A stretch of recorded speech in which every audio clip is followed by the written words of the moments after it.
Hello everybody, Flik here. It's time for yet another Let's Look At, and today we are taking a look at Elegy for a Dead World by Dijoban Games, I believe.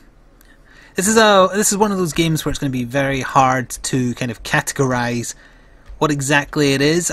It's a game technically, but it's one of those games where you could have an argument whether or not it's truly a game, as it's more an imagination spurring writing tool, I guess.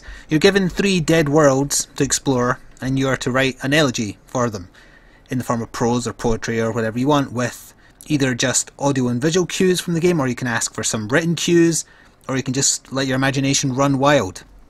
It's definitely a game that's not going to be for everybody. However, I am a writer of sorts. I did some gaming journalism in my time, but prior to that, when I was a kid, I did fiction. I enjoyed it. So I've enjoyed my time with this game. I have written one story, and we're going to take a look at one of the words I haven't looked at in a second. But in the meantime, I believe we can have a look at the story I've already read. So if we go into this portal, this is the one I've already explored. So I can start writing, or I can read my own stories. You can also randomly pull other people's stories from the Steam Workshop, which is where you publish what you write based on the game. So if we go to my stories, I don't think I need to use the mouse for this, do I? No, I don't. So on the 17th of December this year, I wrote of Machine and Man. It's had no commendations, sad face, although I did just write this the other day, so I'm not sure how many there are available. And I did this on Shelley's World, which is a world based on the works by Shelley, what's her name, person. So if we go into this, unfortunately I don't think it gives you the full experience of when I was exploring the world. It just gives you these little pictures. But I was just walking around and I asked the game to provide me some kind of, not hints per se, there's no answer, but give me some writing cues to spur a story. So I kind of made up this story about Machine and Man going too far. And I was exploring these backgrounds that you see in these little pictures here. And you'll see that better once we go into a world I haven't been into. But for now we can have a look through my magnum opus of Machine and Man. 50,000 years ago, this was home to only humans. That time has long since passed. They covered their planet with technology and created sentient machines to do their work for them. Now how do I change page? The wonders of space hanging above grew boring. Life became introverted in the strange world of technology, machines and lazy humans. For millennia, their technological dominance was unmatched, but they still wanted more. Towering buildings filled with lazy humans covered most of the land. Machines continued to do more and more for them outside and within. Can I expand this? That's a shame. I wish it was bigger pictures, because part of the fun for me when I was writing this was having this amazing watercolour background. But anyway, the heart of their civilization was the Monolith 2.0 machine. It was the representation of technology itself. It was the machines. It spoke for them. It formed their opinions. It looked upon humanity with cold eyes. Children sang of this glorious machine. Elders began to ponder if humanity had gone too far. So this small one, I'll use an example. When I started this without writing anything in it, it had children sang of blank, elders blank, and then I used that kind of basis to make this sentence that you now see, or sentences. But you can also just say, I don't want any written hints, I'll write whatever I want based on what I think and feel by the sound effects or what I'm looking at in the background. Anyway, let's get through this. In dark corners and private rooms, however, some came to worship the monolith as more than a machine. Such a technological marvel could not be natural, they believed it holy. Now the towers have crumbled and decay a little more each passing year. Monolith 2.0 crumbles too, but what of humanity? There was a fall. That was the only prompt that one had, I remember. The same people who once built the machines fought against those who saw them as gods, and the very machines themselves proclaimed independence. I'm essentially making the Matrix here in case it's not obvious. But nature never forgets. Among the ruins there are signs of what happened here, the lives that were snuffed out, broken machines and broken bones sharing the same grave. An echo thousands of years later, they built upon the ruins of old. Somehow life had survived, but so had machines. Of all the lessons they could have learned, the dangers of technology was the biggest amongst them, at least at the time. Now with little left, such words, warnings and lessons had little meaning on a world filled with dust and decay. And in the end, despite the war between man and machine, their legacy was assured. Both would live on, perhaps destined to repeat history. It was hard to say, but the shared graves would hopefully remind them, warn them. There's my fantastic magnum opus. I hope you enjoyed. So let's go back to the portals and actually make our own story in one of the worlds I haven't explored. There's another one over here, I believe. Where was it? I saw it just before starting. Aha, is this the one I want? Yeah, it looks like it's got some kind of giant. So let's have a look at this one. So, we can do start writing. And we can choose our prompts. So we can have a certain theme, like for example a letter to a loved one. We can have freeform writing, which is no writing prompt, no writing at all, it's an entire blank slate, or Or you can deliberately have kind of like, as it says here, grammar workshops. So if you are learning the English language, if you want some kind of tool for helping to expand and test that, this also offers that. So it's a bit of an educational type game, I guess you could say, where you have to spot the errors. I'm definitely not doing that while trying to record and think about what I'm saying.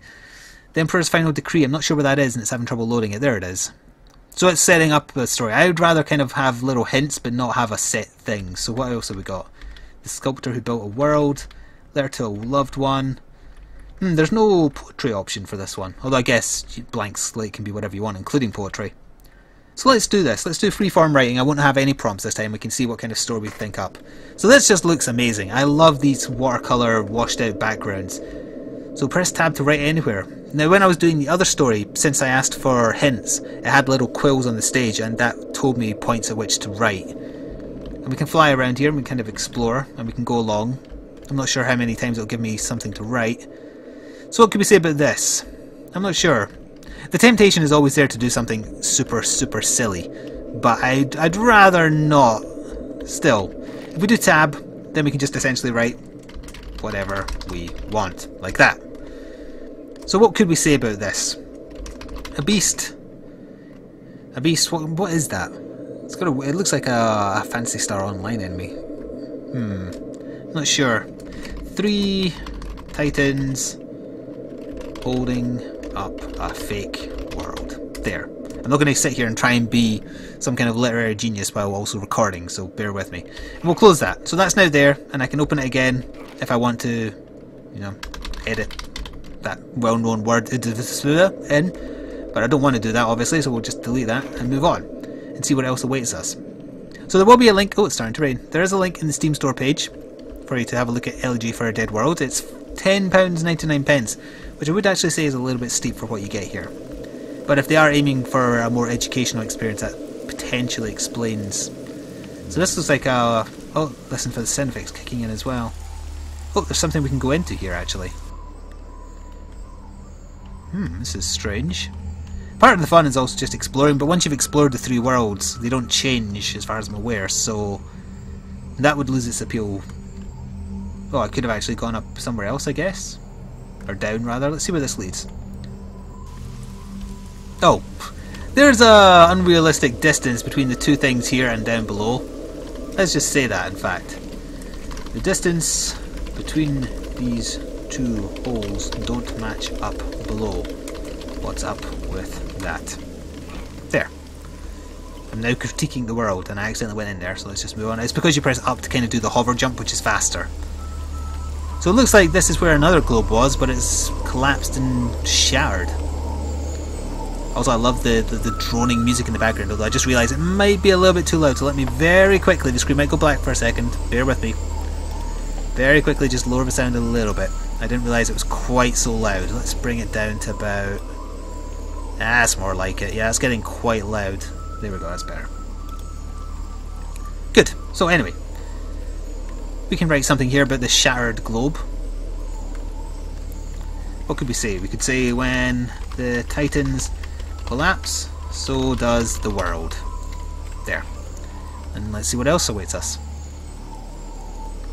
Some more tubes that we can go inside. Is it going to be the same kind of thing down here? No, this is a bit different. It's like there's pods or something. We could say about this, titans are grown, not born. Unnatural. There. And we can take the other exit up. So I think there's 2 sections of this that I really like, that appeal to me, that I know won't appeal to everybody. The one, the actual writing of the story and actually making a genuine effort. Whether the genuine effort is serious or silly, as long as there's genuine effort, like the one I read out before. I honestly put a little bit of effort into that and I hope it showed. I'm obviously not doing that here. But that's one part that appeals to me, putting in genuine effort. The other part is getting someone's random story and reading it yourself. And I might try and do that for this world before we finish, because I don't imagine this being too long. It's a thing where you're either going to love it or hate it, I think. But I think we can all agree, at least, that the backgrounds are amazing. Very, very nicely done.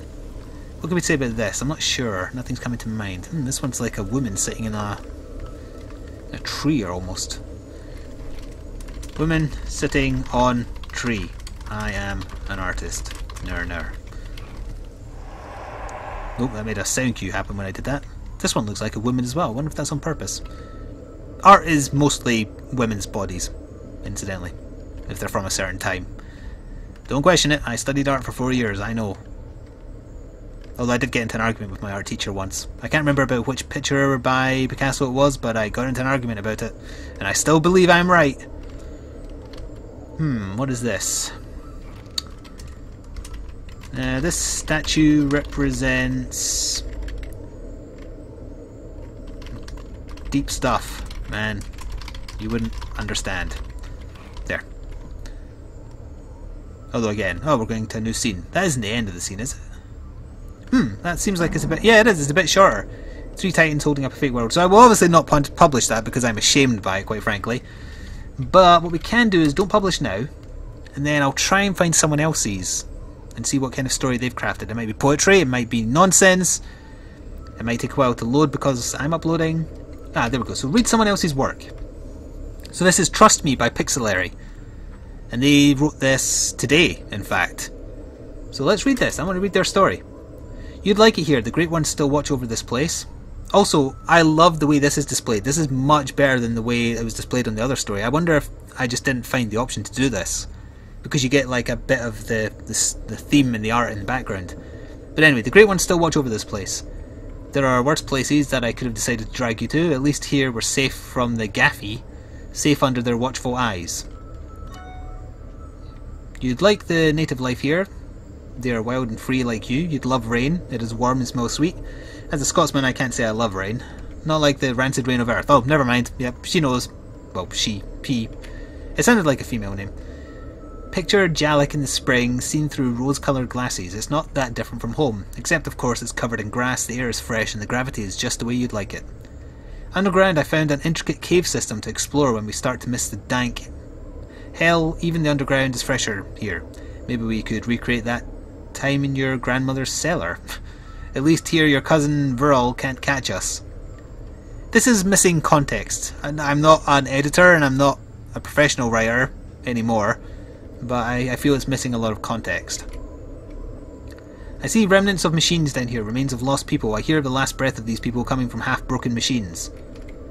It's easier to imagine us living here than back at the base. We're both changed so much we need a new start. Oh, by the way, I found something amazing. Remember our dream of finding infinite energy? The world was made for collecting rain and using its power, their whatevers. There's so much stored power here and no one to claim it. We would never have to worry about that again. Just as when we first parted, I haven't slept well. Thinking about making our home here keeps me up with anticipation. But I'm sorry, I won't go back that wretched place again. Yep, this needs editing. I'll send you the coordinated to teleport here. I have enough energy to boost you that far. I'm sorry we'll never dance on the roof of the building again. I just can't go back, not after the attack. Too many memories. This may be the start I need, the start we need to heal. The Republic has fallen and we can't afford to stay there anymore. The sky complements the colour of your eyes. You'd like it here. What I think that might have been was they took one of the pre-made stories and kind of worked on what the game was feeding them and didn't change it. Like when I did the first edit of my story, some of it didn't make sense based on where I ended up because I was working with the prompt, so I went back and edited it so it kind of did have a flow. Commend the author. Yeah, you made an effort, so you get a commendation for making effort. So I think that's all I'm going to show of the game. We could read someone else's called Death. Everything about this place is synthetic. I didn't realise that until I got a letter in the mail. Shall we read one more? Just one more? I don't want to have a look at the third world because I think that's not fair. If you want to see the third world, you buy the game. So yeah, let's have a quick look at this. Everything about this place is synthetic. I didn't realise that until I got a letter in the mail. The craftsmanship on display is tremendous. This statue is fantastic. I agree about that. But I saw signs of decay. I thought it was due to acid rain, but I was wrong. Climbing down a hatch, I found darkness. It was as artificial as above, but superficial. Or superficial? Yeah, that is superficial. It's just spelled wrong. One could live down here, but the surface holds no rewards. Wow! Why would creators who had such powers produce such a monument to be destroyed? Climbing back underground, I found an artifact unlike others. A picture of the world before. It mirrored the world above, except of what was before. Having seen the picture below, I now saw the surface as tattered, spelt wrongly, and broken. Then the landscape diverged from a building.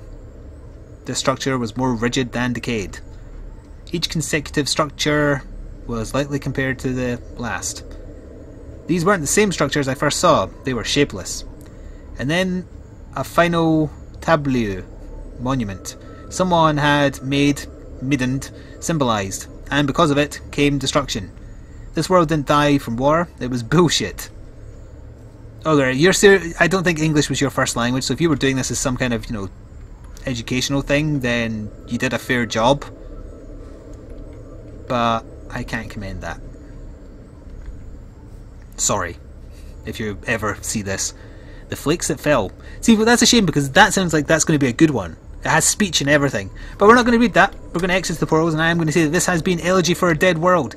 If you are into this type of thing, this will be fantastic for you. Or if English is your second language and you're looking for a way to test your knowledge on grammar and such like, this might be a good way. Or if you just want to see what things come from people's imaginations when they're just given prompts like little pictures or sounds, and see how many different ways the same thing can be interpreted. This is an experiment in that, and I really like it for that angle. I think the asking price is a little high for what you get. In my opinion, this should have been priced around the £6 range, but that's just me. That said, I enjoyed myself. I liked crafting the story, I liked going back and editing it, and reading other people's especially. But yeah, if you are interested, there will be a link to check it out on the Steam store page for yourself. So yeah, that's going to conclude this Let's Look At. Sorry it was a bit of a short one, but this has been Elegy for a Dead World. Please like the video if you did indeed like it, or want to show your support for me or the dev, and I shall see you next time for more gaming stuff. My name has been Flik, and ta-ta for now.